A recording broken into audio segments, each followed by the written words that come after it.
Rosângela Silva, nosso super fã. Obrigado, Rosângela. Muito obrigado. Bom dia, doutor. Já trato minha filha com o senhor e com as vacinas para alergia que o senhor passou. Gostaria de saber se ela pode tomar a vacina tomando xarope antialérgico para resfriado. Não há problema nenhum.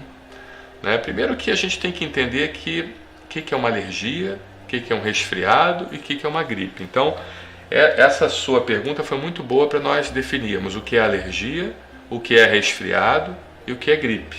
Tá? Vamos lá, alergia é um processo imunológico que envolve a interação de células e anticorpos numa hipersensibilidade que vem a liberar substâncias inflamatórias, basicamente ligadas a um processo alérgico, como no caso a histamina. Tá? Então, no caso, você reage à poeira, a ácaro, a mofo, a pelo de animal, a pólen, e vários outros elementos, a gramíneas, ou seja, e vários outros elementos. Tá? Então a alergia ela tem que envolver o seu sistema imunitário, causando uma reação de hipersensibilidade, aonde envolve na grande maioria das vezes, ou em boa parte das vezes, um anticorpo chamado IgE que libera histamina e outras substâncias vasoativas que causam irritação, coceira, falta de ar, tosse e tudo isso.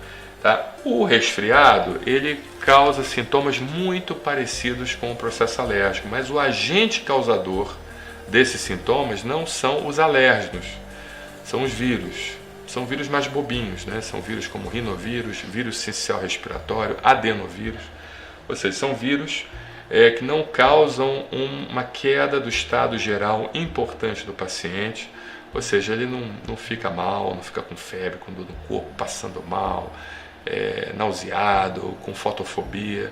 São quadros que incomodam, mas não levam a um quadro de queda do estado geral importante. Tá? Então isso é o resfriado.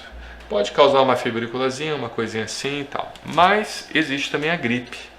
A gripe já é uma situação completamente diferente. Os vírus que mais atingem a gente são os vírus influenza, vírus da gripe influenza, o H1N1, H3N2, o vírus Victoria e o vírus Yamagata, que são os vírus mais comuns aqui na nossa realidade do Brasil. Tá? Daí nós temos a vacina tetravalente, ou seja, com 4 vírus, que protege contra a gripe. E realmente a gripe ela baixa a imunidade da pessoa, faz com que a pessoa fique enfraquecida, dá febre, dá dor no corpo, dá queda do estado geral. Realmente é uma situação que o indivíduo não pode nem trabalhar, nem passear, nem fazer nada das suas atividades normais diárias, porque realmente faz muito mal. E não só isso, né? A gripe ela pode abrir pode dar entrada a infecções bacterianas oportunistas. Então, um indivíduo com gripe ele pode evoluir para uma pneumonia, por exemplo, principalmente pacientes idosos. Pacientes idosos têm uma probabilidade muito grande de, ao pegar gripe, essa gripe complicar com uma pneumonia bacteriana, e essa pneumonia bacteriana, por sua vez, pode ser fatal em pacientes idosos, além também da gripe também ser fatal, tá?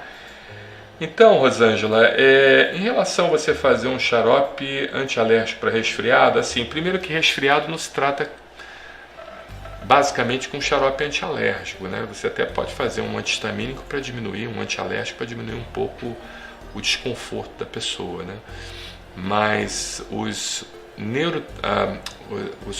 mediadores inflamatórios envolvidos no resfriado, ou seja, envolvidos numa infecção viral pelo vírus adenovírus e vírus sincicial respiratório, rinovírus, eles são mediadores inflamatórios que não funcionam muito bem com os remédios antialérgicos. Tá? O antialérgico pode ser usado, ele realmente traz um conforto, mas é importante que você use outras medicações que seu médico vai prescrever bem, que possam interagir com esses tipos de mediadores inflamatórios liberados por vírus ou induzidos por vírus, tá bom?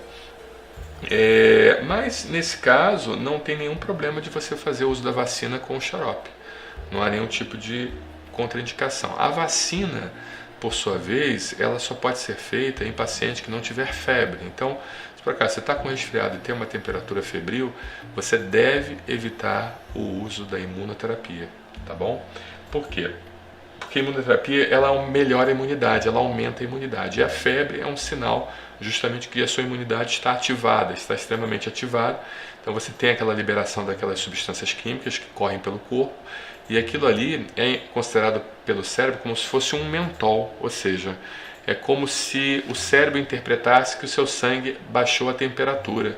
Então ele aumenta a temperatura para compensar aquela suposta baixa da temperatura do sangue. É interessante isso, né? Ou seja, o processo de infecção engana o cérebro e o cérebro acha que o sangue baixou a temperatura. Então por isso que você aumenta a sua temperatura, tá bom? É como se fosse um mentol, a mesma coisa. A gente chupa uma bala de hortelã, sente aquele gostinho refrescante na boca, aquilo ali, a sua boca não baixou a temperatura, mas você sente como se a temperatura tivesse baixado na sua boca. Tá? A mesma coisa acontece com o sangue. Então, a vacina a gente evita na febre, porque você vai aumentar mais ainda a imunidade, vai aumentar mais ainda a febre, tá? Então, se por acaso você tiver com febre e quiser fazer uso da vacina de alergia, tente postergar um pouquinho. Você até postergar 15 dias não vai causar nenhum tipo de prejuízo no tratamento, se você faz a vacina a cada 7 dias. Então, você posterga, você adia 15 dias, isso não vai causar nenhum tipo de problema, tá bom? Um abraço, obrigado pela sua pergunta.